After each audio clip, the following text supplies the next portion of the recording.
This is the fifth lesson of our course, and it's about Markov chains, which are a type of stochastic process. And lesson 6 will be also about stochastic processes, which are stochastic differential equations. So we have these 2 lessons.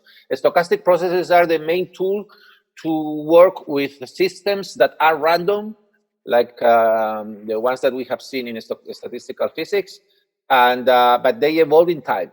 So it's going to be the main tool for non-equilibrium statistical mechanics. Okay, we are going to review in this first lesson the definition of a stochastic process in a very general way, and you will see that a stochastic process is something that changes in time, but the time can be continuous or discrete, and also the object that changes in time, the system that changes in time, can explore a discrete number of states or a continuous number of states, and each case requires a different mathematics. So we are going to study in this lesson Markov chains, which are discrete number of states with discrete time or continuous time, and in lesson 6 we will work continuous states. Okay. And in this case, we are going to see first an introduction to stochastic processes, and then the case of discrete time and the case of continuous time. Okay?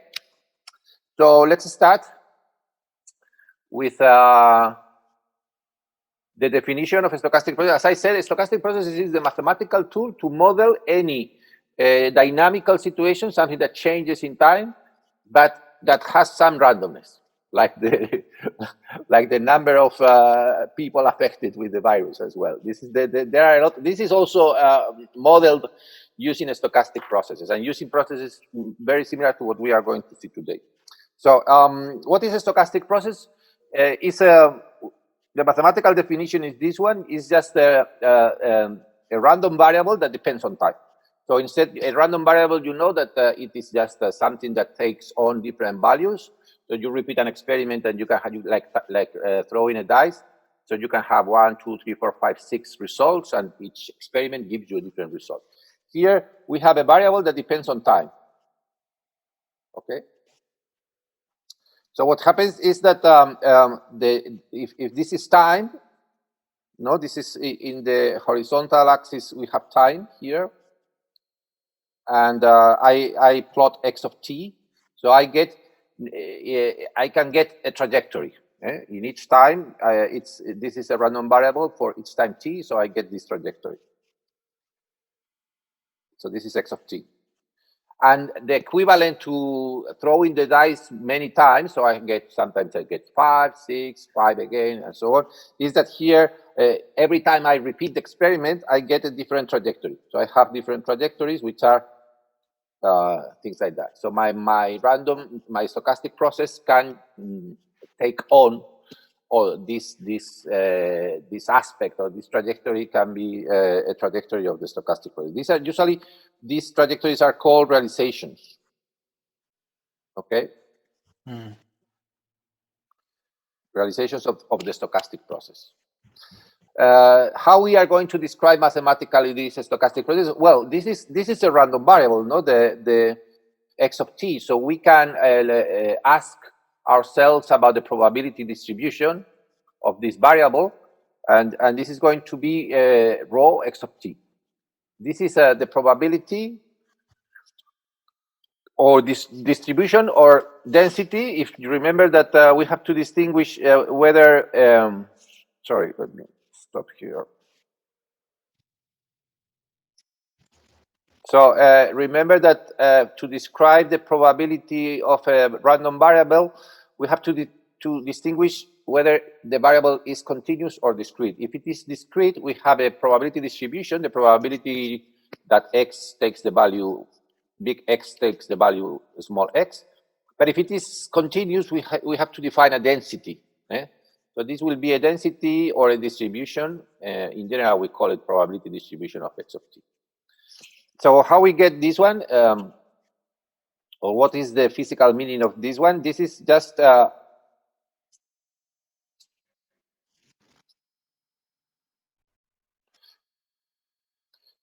this is what we do is we from the experiments, these are the results of many experiments.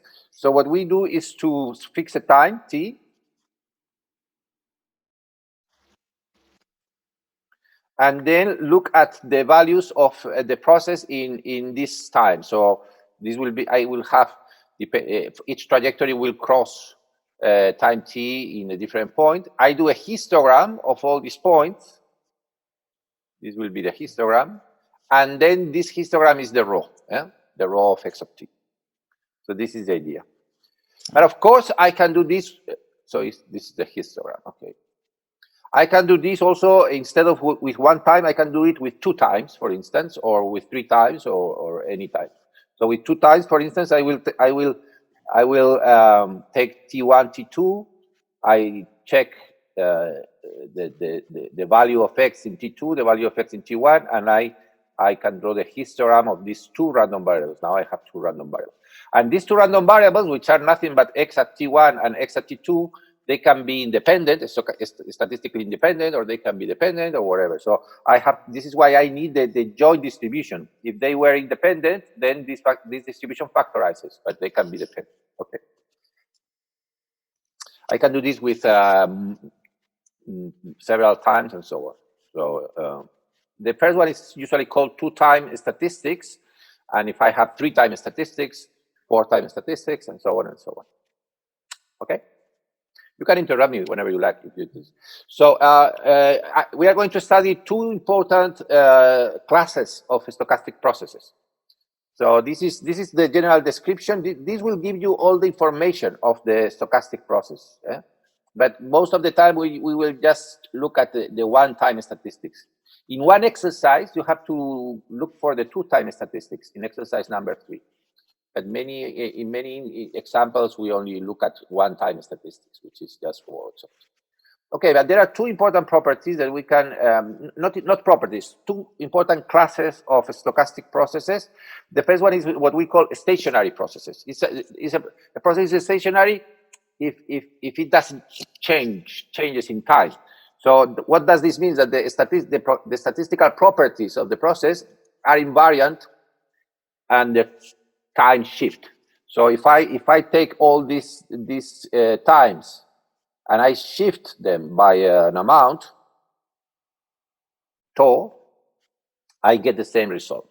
So any property of the system is invariant under time shift. And this is called a stationary process, and it's an important property. Okay, this is the first class. Not every process is stationary, of course, but stationary processes are important. The second property, which is also very important in the theory of stochastic processes, is something called Markov property. And the Markov property is the following. You can define the conditional, this is the conditional probability distribution. This means that what is the probability to find the process in the state x1 at time t1 if it was x2 in x2 at time t2, x3 at time t3, etc. Usually, it's not necessary, but usually this is when we write these conditional probabilities. Usually, you ask ourselves for the value in a time condition to the past, but you can also condition to the future. Actually it's interesting, this object, that to condition your process in to the future. This is sometimes it's used in quantum mechanics. This is used also in financial markets, where for options and financial products that depend on the future. So sometimes you condition to the future. Usually you condition to the past, no, because this is the past. Okay, this means how how my system at T1 depends on statistically depends on the past. Okay, so Markovian property is this important formula that the only relevant information is the last point. This is called Markovian or Markov property. And you can think of this as a kind of determinism. It's like if, okay, I have all this information.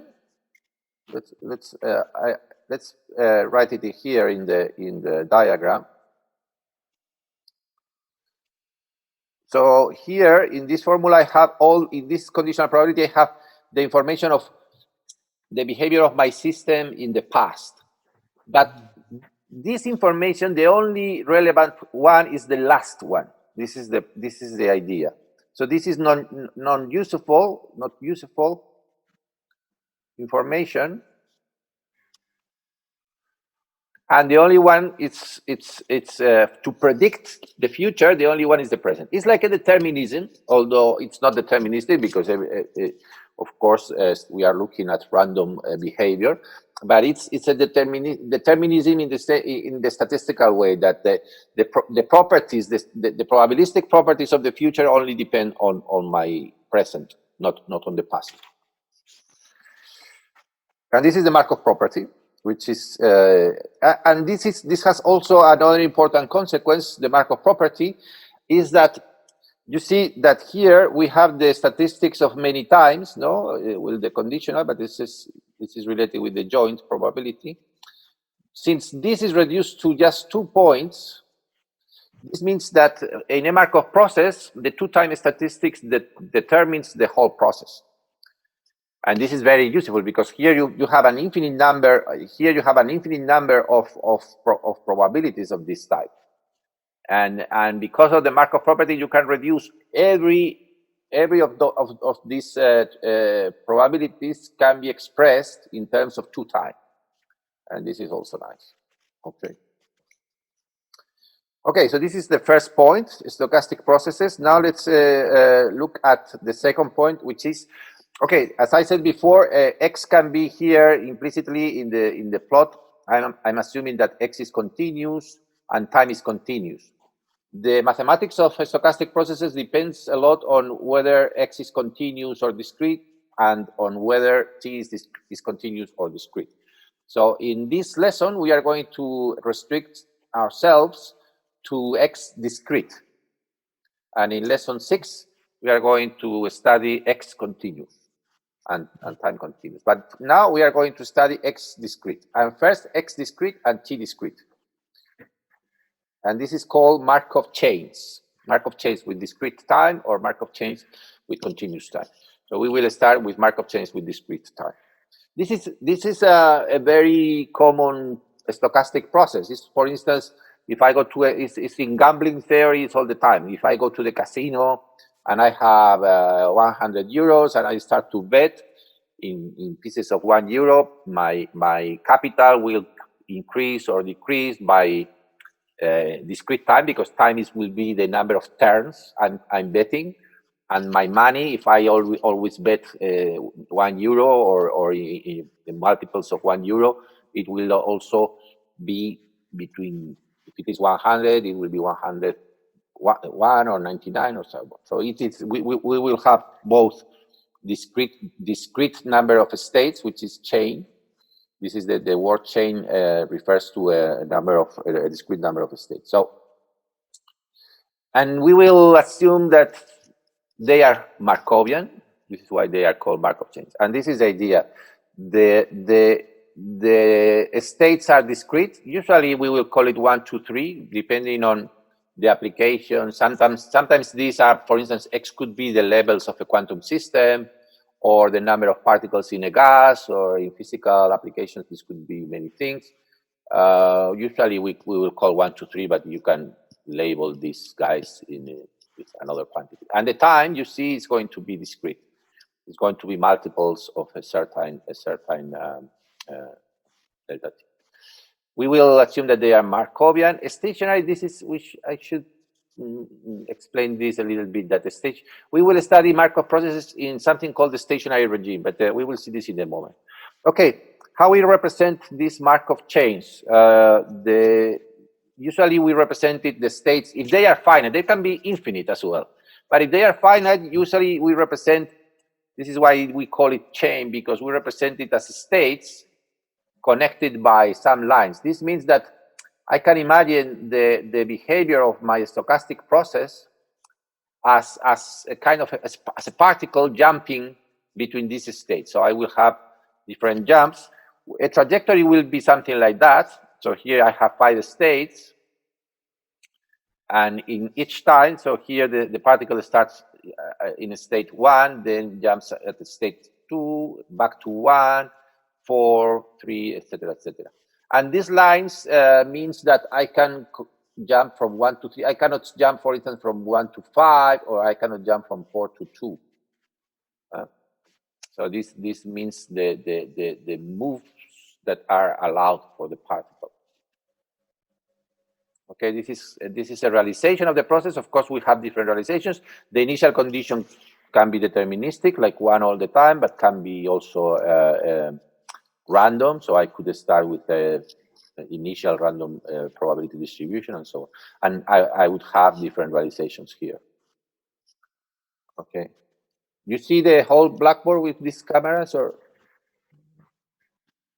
now it's better? Ah, no, it is like that. Okay. That was great. Okay. So what is the main tool? Well, here we take advantage of the Markovian nature of the process. I said before that Markov processes only are determined by 2-time probability distributions. In this case, we will take 2 consecutive probability distributions, and we will take the conditional.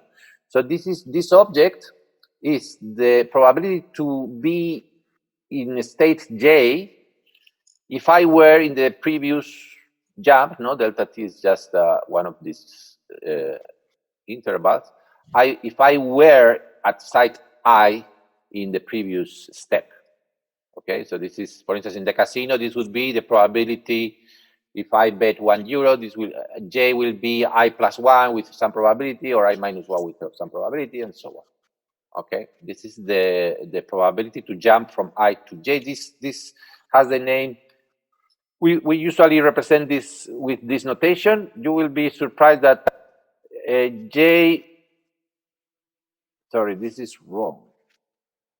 Usually we put as the first index is the final state. This should be Ji. I think I can correct it here.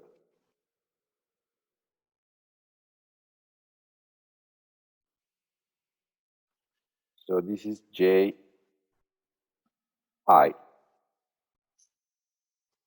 Yeah. Okay. So in some and this has a reason why the initial, this is, you see the initial point, and this is the final point, or initial state, final state. And there is a reason for that to put the initial state in the second index. And you will see why in a moment. Okay.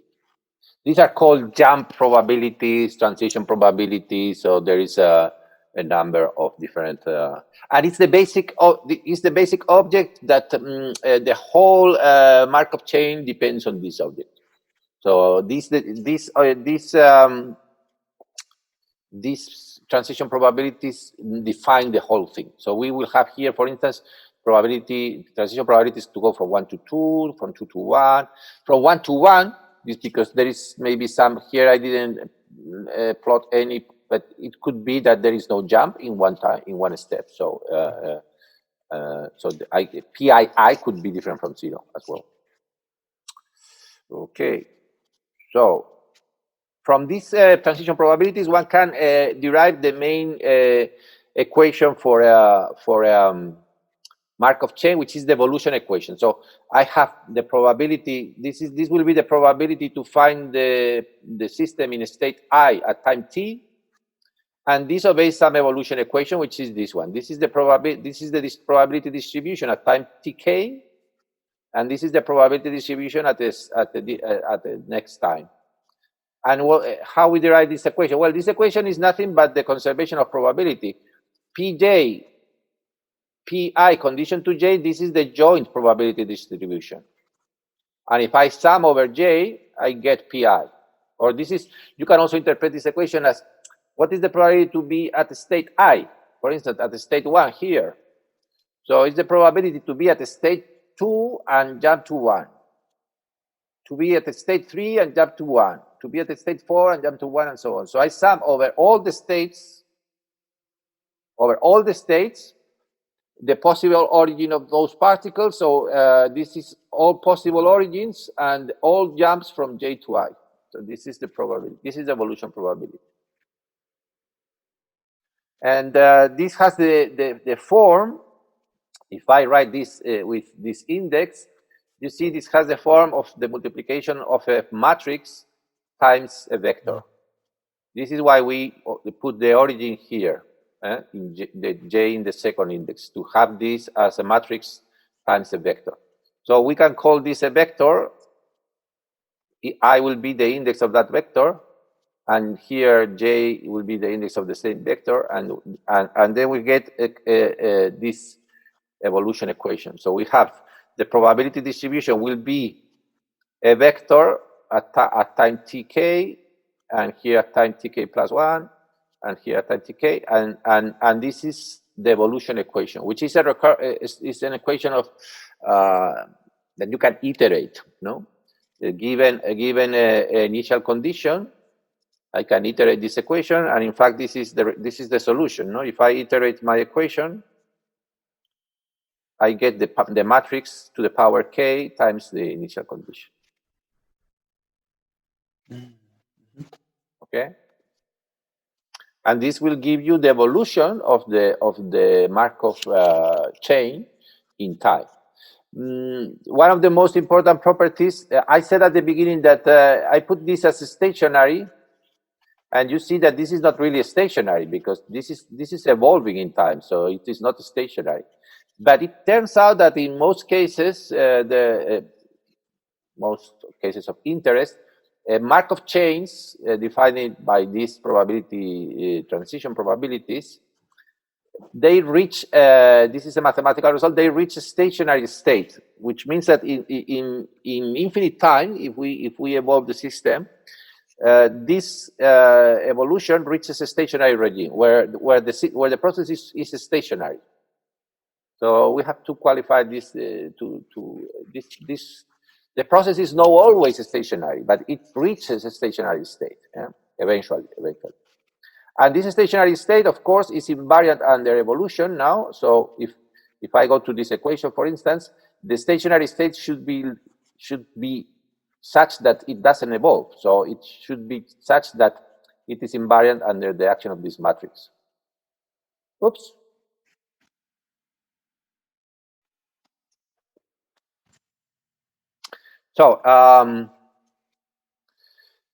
So this equation tells us also that the stationary distribution is the eigenvector of the matrix pi with eigenvalue 1. And one can prove mathematically that these matrices pi, where the entries are the transition probabilities, they are called stochastic matrices. Don't confuse with random matrix. Random matrix is a matrix that the entries are random. The stochastic matrix is a matrix that it is formed but by transition probabilities. They have some properties. P must be between 0 and 1. If I sum over all the i's, I should get 1, things like that. This is a stochastic matrix, and for stochastic matrices, they always have 1 as one of the eigenvalues, and the eigenvector of the matrix with eigenvalue equal 1 is the stationary probability. You have exercise number 1. So the exercises, if you see the exercises, I will not show it to you. You have 3 exercises. The first 2 are consist of reading papers. So the second one is about Markov chains. So you have to read the sections 1, 3. It's about paradoxical games, which were kind of popular and based on Markov chains, and you have to solve in this case, well, something that it goes beyond this a bit. You will see when you will read the paper. But this is something that you have to do by yourself, to read the paper, to try to go beyond this, because in this case, you are playing different games, and then each game has a matrix pi, so you have to really think about this equation. So although this looks very simple, it's just one slide, and it is very powerful. This theory, especially this equation, and this one is very powerful. You can solve many Markov chains. I mean, every Markov chain. Okay, so far so good. No doubt, no questions. So there is an alternative way of writing this equation, which is interesting, and this is what we are going to look at that. And it's by defining what it is called current. So the definition is this one. You see what is Pi, Pij. Pi is the probability to be at I, and Pij is the probability to jump from I to j. So this is the probability to observe a jump from I to j. And here, I have the probability to observe a jump from j to I. So this is, if I subtract the number of jumps from I to j minus the number of jumps from j to I get the net motion. If think that I and j are cities, and these are the number of people that goes from city I to city j minus the number of people who goes from city j to city I. Here is probability, so it's fraction of people, but it is, you can think of number of people as well. So this is the net current. So when I subtract these two flows, this is the net current from I to j in a given time t. And this is the definition of probability current. And why it's nice? It's nice because we can rewrite the evolution equation. Remember, this is the evolution equation, no? I have probability to be at j, and the jump from j to I gives me the probability to be at I in the next step. So I can, if I subtract here PITK, then in the left-hand side, I will have this minus this will be like the increment of the probability in a given time tk. So if I want to see what is this equal to, I will subtract here the same. And now I can do the following trick. I can multiply here by the sum over j of pji. This is 1. This is equal to 1. Why? Because this is the probability to go from I to j, and I have to go somewhere. Yeah? This j includes also I. So this is 1. I sum this one. And now look, if I have the two sums here, and I have pj, pij, pi, pji, so I have exactly the probability, sorry, the current to go from j to I. And I have this equation, which is a different way of writing the evolution equation, but it's nice because it tells me that how the probability to be at a given site state I changes. Well, it changes because it receives. Look, think again in the picture of the cities. Why the population of a city changes? Because there is a net flow. This could be positive if the net flow from j to I, it's positive, no?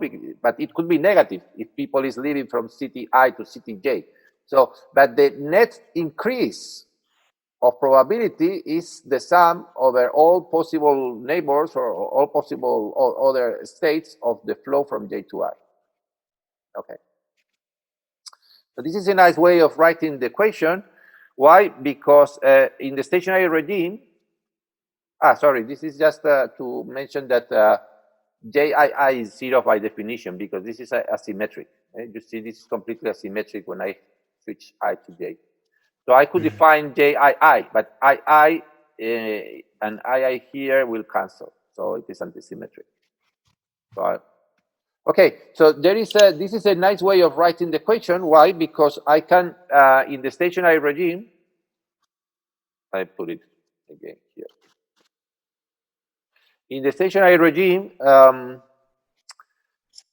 Remember that the stationary distribution is invariant under time. So the stationary distribution doesn't change. So this is 0. No, this is the change in probability. So this is 0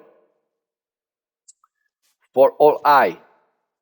Right? This is a sum over J, and this is for all I. So this means that the total flow, let's go back to the people, the total flow in the stationary regime must be 0, because otherwise the probability will increase or decrease. The population of the city will increase or decrease if there is a net flow. So the net flow must be 0. Okay. So this is another way of writing the stationary, the equation for the stationary solution. Of course, it's not very useful, because here we have to put this expression and so on, and this doesn't. It's still useful, because you have sometimes when you have, for instance, cycles.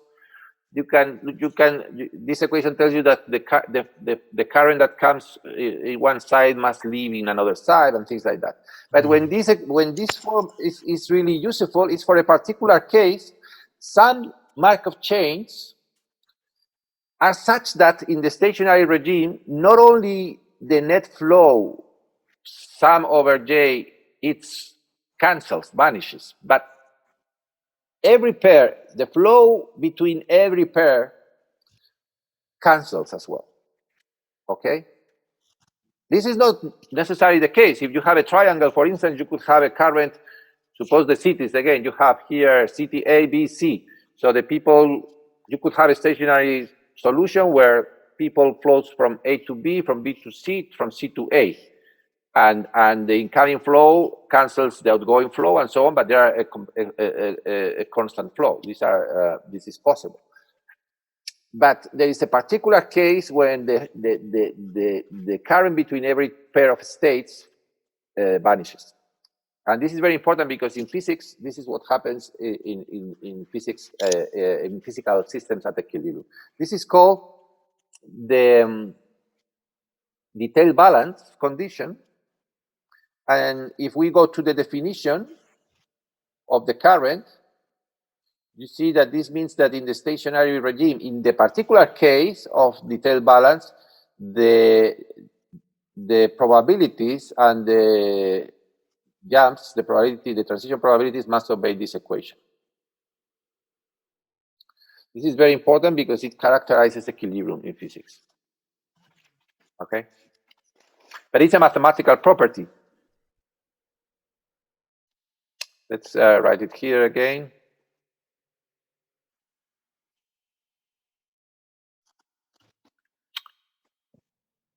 This can be rewritten in this form. It's more common to have the ratio between probability, transition probabilities. And we are going to focus on the case of thermal equilibrium. If you have a system in thermal equilibrium, so your Markov chain describes a system in equilibrium, what is the stationary distribution? Is the canonical one. This is the partition function. Beta is 1 over kt, E is the energy of the state I, and then this must be, the stationary probability must be this. So if we now insert this here, the partition function vanishes. In the numerator, I get exponential of minus beta Ej, and here exponential of minus beta Ei. So I can put this in a compact form like that. And this is the detailed balance condition for thermal equilibrium. Sorry, I will write now this again. Okay. And this is actually, it's a bit, we said at the beginning that Pij, the transition probability, defines the Markov chain. And then from that, we have derived the stationary probability and this detailed balance condition. But in the case of physics, sometimes it's the other way around. We know that because we have studied the canonical ensemble, we know that the stationary distribution must be the canonical. So from that, we get this equation. And sometimes this equation is like a condition. So if you have a model for a physical system with some probability, transition probabilities, those transition probabilities have to obey the detailed balance conditions. Otherwise, it's wrong. Your model is wrong. So this is also a condition that any Markov model for a physical system must obey the detailed balance condition. So sometimes it's you let's say you derive the transition probabilities from this condition, or you derive from other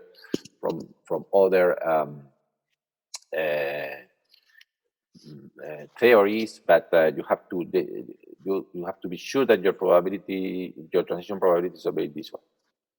This has a nice interpretation if you think of the states, let's say the states I and J in an energy landscape.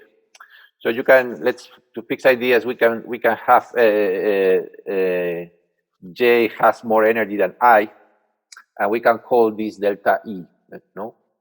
And you see, here we are comparing the probability to jump uphill and downhill. So we have this should be PJI, and the downhill motion would be this one. The uphill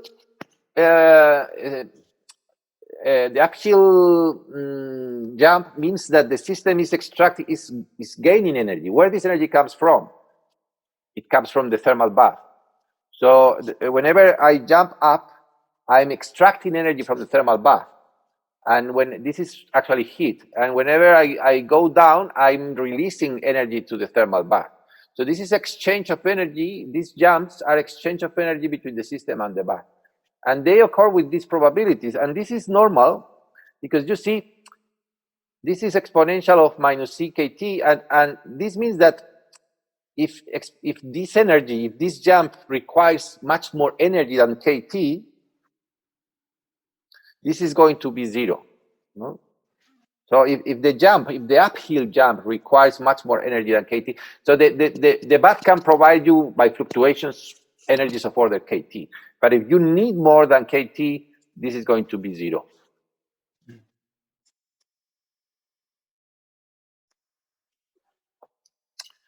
Okay, one example of this detailed balance is something called the Metropolis algorithm.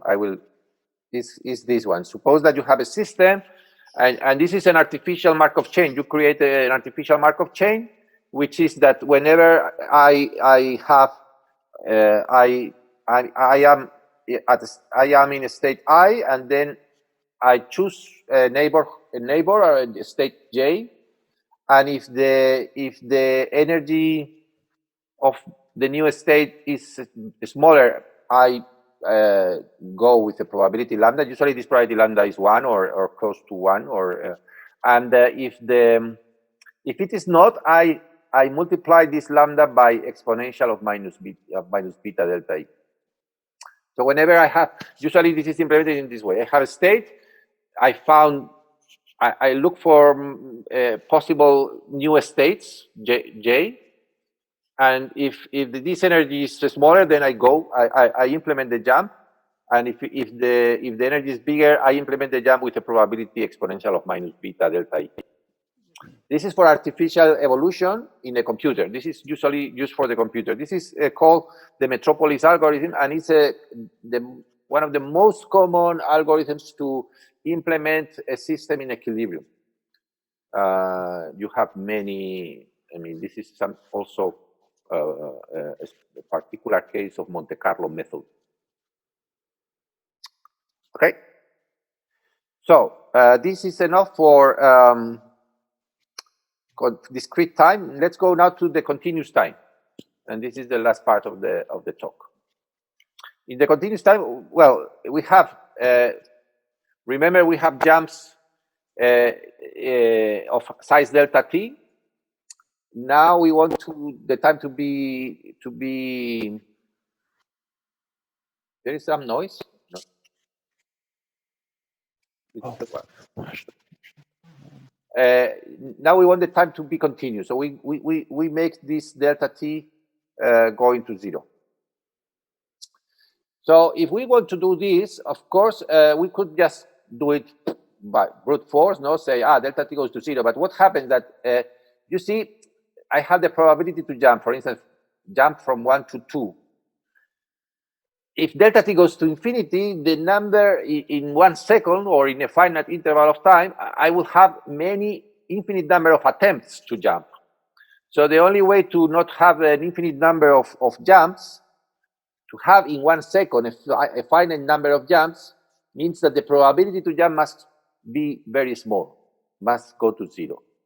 And the system must remain in every state with probability 1. So I have that the probability to stay is 1. So this is the one. This is the way I can have many. I can be at 1. Otherwise, it would be kind of a completely infinite number of jumps. No, so this must go to 0. Actually, the correct scaling of this limit is the following: when the probability to jump to a different side must go to 0, like delta t. So when I is different from j, the probability to jump has to be proportional, and the constant of proportionality is usually written as gamma, large gamma, and this is called transition rate. It has units. You see, this is a probability between 0 and 1, but this is delta t has units of time, so this has units of time minus 1. And because of normalization, remember that if I sum over all the possible j's, this is the probability to jump from I to j, I have to get 1. So if I sum over j, I have to get 1. So the probability to remain must be 1 minus the probability to go elsewhere. So this is the probability to remain. And this is the correct scaling to do the limit in the the equation that we saw before. So let's see this limit now mathematically. Remember, this was the equation. No, the probability in t plus delta t is the probability in time t times the probability to jump from j to I. So now I'm going to insert these expressions for Pij. But I have a different expression for j equal to I, so I have to first include the different ones which are gamma ij, and then the one I equal to j, which is this one. So this is the probability to remain times pi, and this is the probability to leave. Okay, now see here, I have delta t. Here I have 1, so this is the fact that the probability to remain scales as 1. So what I'm going to do is to this PIT, I can take it to the left-hand side.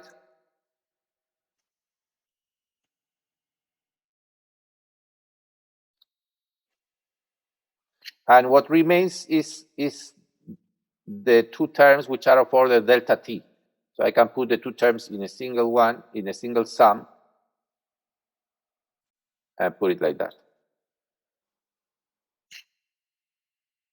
Okay.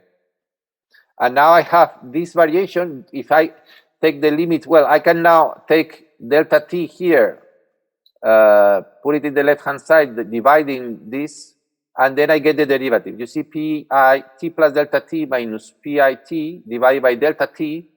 This gives me the derivative of pi, and then this must be equal to this part, this thing.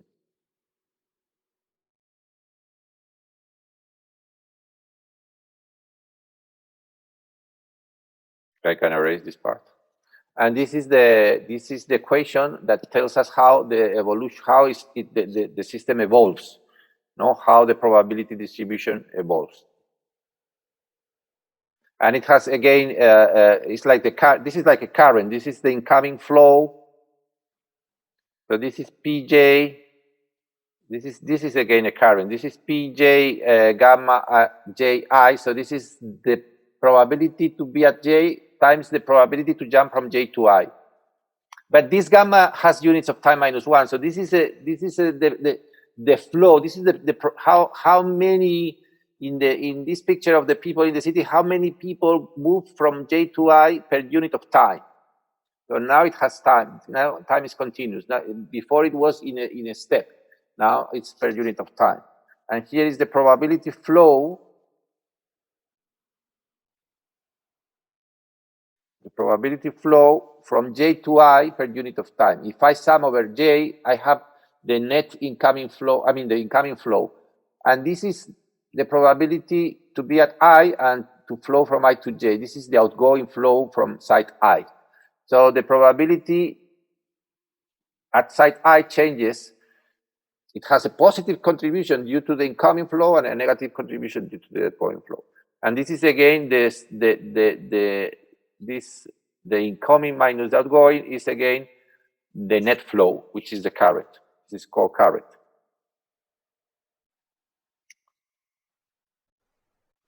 So let's again write this. So I have this equation. This is, by the way, this is called also the master equation. There are even books on the master equation, and this is the equation that determines the behavior of a Markov chain with continuous time.